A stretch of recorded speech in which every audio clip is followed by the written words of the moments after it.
الفاظ کی کمی زیادتی کے حوالے سے، لیکن واقعہ یہی ہے جس کا مفہوم پیش کیا جا رہا ہے.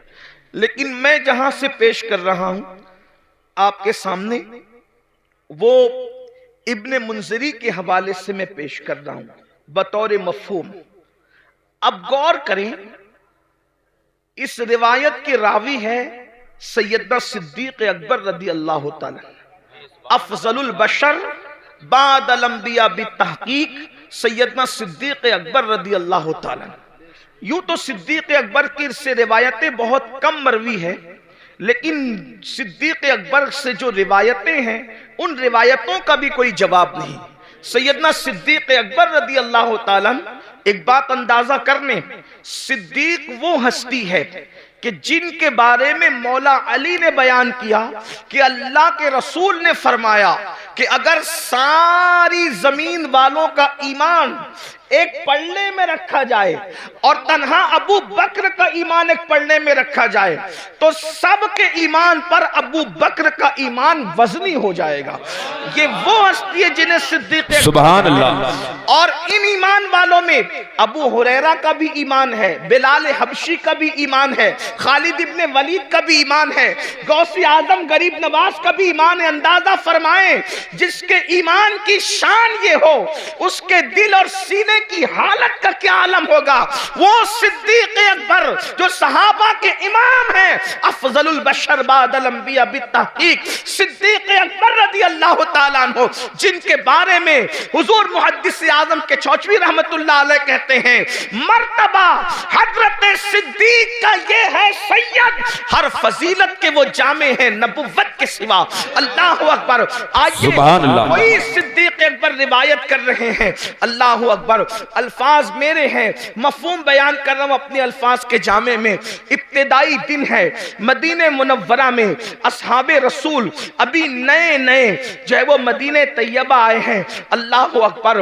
حجروں کی تعمیر ابھی نئی ہوئی ہے، مسجد نبوی کی تعمیر نئی ہوئی ہے. حالات یہ ہیں کہ سیدنا ابو ہریرہ جیسے لوگ، اللہ اکبر، کبھی لنگی ہوتی ہے بدن پر، اوپر کا کرتا نہیں ہوتا، ان حالات میں زندگیاں گزار رہے ہیں. بلال حبشی کا حال یہ ہے کہ بھوک سے جب مجبور ہو جاتے ہیں تو زمین پر چت لیٹ جاتے ہیں تاکہ اپنے پیٹ کو آرام پہنچائیں. اللہ اکبر. اور خود رحمت دو عالم صلی اللہ علیہ وآلہ وسلم جن کے نام سے آپ نے کانفرنس رکھی ہے، ان کے گھر کا حال یہ ہے کہ 3 مہینے گزر جاتے ہیں تو چولہا نہیں جلتا. اللہ کے رسول علیہ السلام کے گھر میں 3 مہینے کوئی مبالغہ نہیں. یہ اللہ کے رسول کی سب سے پیاری زوجہ ام المومنین سیدہ عائشہ صدیقہ فرما رہی ہے. اللہ اکبر. آپ فرماتی ہیں 3 مہینے ہو جاتے، چولہا نہیں جلتا اللہ کے رسول کے گھر میں. تو صحابہ نے پوچھا جب حضور کے گھر میں چولہا نہیں جلتا تھا تو تم لوگ کن چیزوں پر اکتفا کرتے تھے، کیا کھاتے تھے، کیسے زندگی گزارتے تھے؟ تو اس وقت اماں عائشہ پاک فرماتی ہیں اس وقت ہم لوگ 2 کالی چیزوں پر اپنا وقت گزار لیتے تھے. آپ نے فرمایا جس کو حدیث میں روایت کیا گیا قالت اسودین، ہم 2 کالی چیزوں پر گزارا کر لیتے تھے. نمبر 1 کھجور، نمبر 2 پانی. اسی حدیث سے استدلال کرتے ہوئے امام اہل سنت نے پانی کا رنگ جب پوچھا گیا تو آپ نے فرمایا کہ پانی کا رنگ کالا ہے، اس لیے کہ لوگ اب تک پانی کو بے رنگ سمجھتے ہیں، لیکن مفتی 4 ملت ام المومنین سیدہ عائشہ صدیقہ نے پانی کا رنگ خود متعین فرما دیا کہ پانی کا رنگ کالا ہوتا ہے. اس کی ایک الگ تحقیق، الگ تفصیل ہے، میرا عنوان وہ نہیں. لیکن ام المومنین کیا فرما رہی ہے؟ ہم 2 کالی چیزوں پر اکتفا کر لیا کرتے تھے، کھجور اور پانی. اللہ اکبر. اب آئیے اللہ حضور کے گھر کا یہ حال ہے. اس سے میں اپنے جوانوں سے یہ بھی کہنا چاہتا ہوں، یہ جو یو پی کی زمین پر 5 وقت دیہات میں اذان گونج رہی ہے، بہار، بنگال، شام، یمن، یہ جو زمین زمینوں پر دیہاتوں میں بھی آواز اذان کی گونج رہی ہے۔ اس میں حضور علیہ السلام کی محنتیں کتنی ہیں، اتنی محنتیں کہ جس نے اپنے گھر میں 3 مہینے تک چولہا نہیں جلایا اور اسلام کی شمع کو جلانے کے لیے اتنی محنت فرمائی، ذرا غور تو کریں۔ اللہ اکبر، جب مسلمان ہو کر ہم اللہ کے دین کو پیٹھ کے پیچھے ڈالتے ہوں گے تو اس وقت رسول اللہ کے دل پر کیا گزرتی ہوگی، اللہ کے رسول علیہ السلام کو کتنی اذیت پہنچتی ہوگی، کتنی تکلیف پہنچتی ہوگی، اس کا احساس کرو۔ کیونکہ پورا یہ جو مجمع ہے یہ سب اپنے آپ کو عاشق رسول کہلانے والا مجمع ہے۔ میں آپ سے پوچھوں، اگر اپنا باپ ایک وقت تو بھوکا رہ کر بلڈنگ بناتا ہے اور اس بلڈنگ پر کوئی پتھر پھینک دے تو لوگ کہتے ہیں مولانا میرے باپ نے بھوکا رہ کر یہ بلڈنگ بنائی ہے، ایک ٹائم بھوکا رہ کے باپ نے بلڈنگ بنائی ہے، تو اس بلڈنگ سے آپ کو کتنا پیار ہے۔ یہ جو اسلام کی عمارت تمہیں نظر آ رہی ہے، یہ جو قرآن کی عمارت تمہیں نظر آ رہی ہے، یہ جو دین کی عمارت تمہیں نظر آ رہی ہے، یہ جو نماز، روزہ، حج، زکوٰۃ کی یہ خوبصورت عمارت تمہیں نظر آ رہی ہے، اس میں رسول اللہ نے 3 مہینے تک گھر میں چولہا نہیں جلایا۔ 3 مہینہ کس کو کہتے ہیں؟ اللہ اکبر، اگر واقعی عشق رسول سینوں میں زندہ ہے تو تھوڑی دیر کے لیے تصور کرو، ہم تو 3 ٹائم پیٹ بھر کے کھاتے ہیں اور موج مستی کرتے ہیں، جرائم کرتے ہیں، گناہ کرتے ہیں۔ سوچو جس نے اللہ کے دین کی شمع کو جب جلانے کے لیے گھر کے چولہے بجھا دیے، اس رسول کے دل پہ کیا گزرتی ہوگی جب حضور کا کوئی امتی گناہ کرتا ہوگا۔ آج جب آپ نے یہ سورہ مبارکہ کا اختتام پڑھا، فَمَن يَعْمَلْ مِثْقَالَ ذَرَّةٍ خَيْرًا يَرَهُ وَمَن يَعْمَلْ مِثْقَالَ ذَرَّةٍ شَرًّا يَرَهُ، ذرے برابر اگر تو نے نیکی کی ہوگی اللہ تجھے وہ بھی دکھائے گا، ذرہ برابر برائی کی ہوگی اللہ تجھے وہ بھی دکھائے گا۔ اور پھر آپ رو پڑے، پوری نماز روتے ہوئے گزاری، اور جب آپ نماز مکمل کر چکے لوگ اٹھ کر کے چلے گئے تو آپ نے داڑھی پکڑ کر کے کہا اللہ نعمان کے بڑھاپے پہ رحم فرما، تو نعمان سے کیا پوچھے گا اور نعمان تجھے کیا جواب دے گا۔ اسی طرح روتے رہے۔ مسجد کے جو مؤذن تھے وہ چراغ وہ بجھانے کے لیے، دروازہ بند کرنے کے لیے بار بار آتے جاتے رہے۔ آپ کے موٹے موٹے آنسو فرش پر ٹپکتے اور اسی طرح آپ روتے رہتے۔ بالآخر جب پوری رات رونے میں گزر گئی اور اس کے بعد صبح کا وقت آیا، فجر کے وقت کا آغاز ہو گیا، فجر کے وقت کی ابتدا ہو گئی، تو پھر اس کے بعد مؤذن جو آپ کا شاگرد بھی تھا آ کے لوٹنے کا سوال ہی پیدا نہیں ہوتا۔ جب اس کے پیروں کی آہٹ سن کر آپ نے اللہ اکبر مڑ کر کے دیکھا تو شاگرد کھڑا تھا، اس سے فرمایا کہ یہ بتا کیا مسجد بند کرنے کا وقت آ گیا؟ تو شاگرد کہتا ہے حضور مسجد بند کرنے کا نہیں، اب تو مسجد کے دروازے کھولنے کا وقت آ گیا، صبح ہو گئی ہے، فجر ہو گئی ہے، اور آپ رات بھر جو ہے وہ روتے رہے، آنسو بہاتے رہے۔ میں آتا رہا جاتا رہا، آتا رہا جاتا رہا۔ تو امام اعظم فرماتے ہیں کیا تو نے مجھے روتے ہوئے دیکھ لیا؟ تو وہ کہتا ہے حضور آپ پوری رات رو رہے تھے۔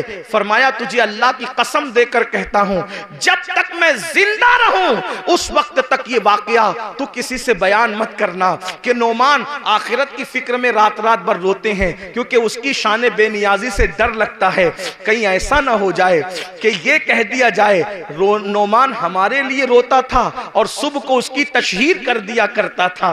اللہ اکبر، اللہ اکبر۔ آپ اندازہ فرمائے میرے آقا صلی اللہ علیہ وسلم کے دیوانوں، جن کے مقلدین میں داتا علی حجویری جیسے، غریب نواز جیسے، عبداللہ ابن مبارک جیسے، داؤد تائی جیسے لوگ جن کے مقلدین میں ہوں، وہ لوگ آخرت کو یاد کر کے اس طرح رو رہے ہیں۔ اور یہاں حال یہ ہے 5 کلمے بھی یاد نہیں، نماز کا طریقہ بھی یاد نہیں، گرمی میں استنجا کی سنتیں کیا ہیں اور سردی میں کیا ہے، کس طرح سے گرمی اور سردی کے احکامات بدلتے ہیں، ہمیں یہ بھی شعور نہیں ہے۔ وضو کس طرح احتیاط سے کرنا چاہیے ہمیں وہ بھی نہیں پتا۔ میں تو اکثر اپنے بھائیوں کو کہتا ہوں ایک اچھا عالم جس کی نظر فقہی مسائل پر ہو، اگر ہم اس سے اپنا وضو چیک کروا لیں تو وہ ہمیں ناکام کر دیں۔ جب عالم کے سامنے ہم اپنا وضو ثابت نہیں کر سکتے تو عالم الغیب کے سامنے